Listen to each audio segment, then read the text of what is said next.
एक शांत पहाड़ी गांव में एक बुजुर्ग चित्रकार रहता था। नाम विराग।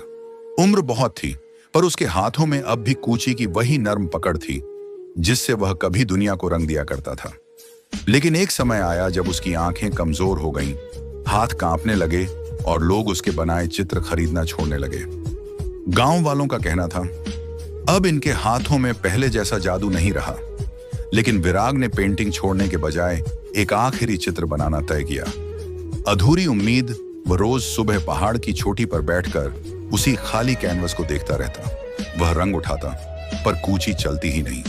उसे लगता, अगर यह आखिरी चित्र अच्छा न बना तो मेरी जिंदगी की सारी मेहनत बेकार हो जाएगी। एक दिन पहाड़ पर एक छोटा लड़का आया, आरव, जिसकी उम्र बस 9 साल थी। वह चुपचाप विराग को देखता रहा, फिर बोला, दादाजी, आप चित्र क्यों नहीं बना रहे? विराग मुस्कुराया, बेटा, हाथ कांपते हैं, रंग धुंधले दिखते हैं, डर लगता है। अगर यह आखिरी चित्र बिगड़ गया तो? आरव ने बड़ी मासूमियत से कहा, लेकिन दादाजी, अधूरी चीजें भी खूबसूरत होती हैं। कभी कभी हम सिर्फ इसलिए काम छोड़ देते हैं क्योंकि वह परफेक्ट नहीं बन रहा होता। पर क्या आपने यह सोचा है कि शायद दुनिया आपकी कोशिश देखने आई है, परफेक्शन नहीं? विराग उसकी बात सुनकर गहरी सोच में पड़ गया। उसने कूची उठाई, पर पहली रेखा फिर कांप गई। वह दुखी होकर बोला, देखो बेटा, मैं अब पहले जैसा नहीं रहा।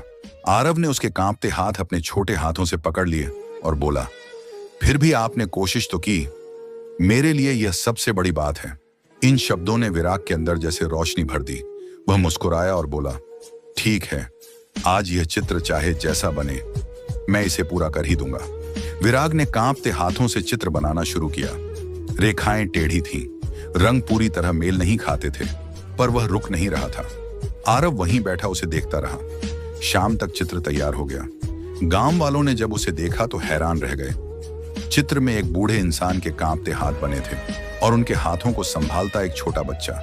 नीचे एक लाइन लिखी थी, कभी कभी हमारे हाथों को ताकत किसी और के विश्वास से मिलती है। गांव वालों की आंखें भर आईं।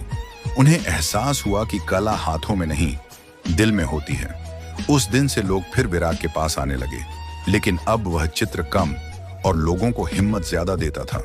और आरव, वह रोज आता ताकि दादाजी को यह याद दिला सके, कभी हिम्मत हारो मत, भले ही रेखाएं कांप जाएं,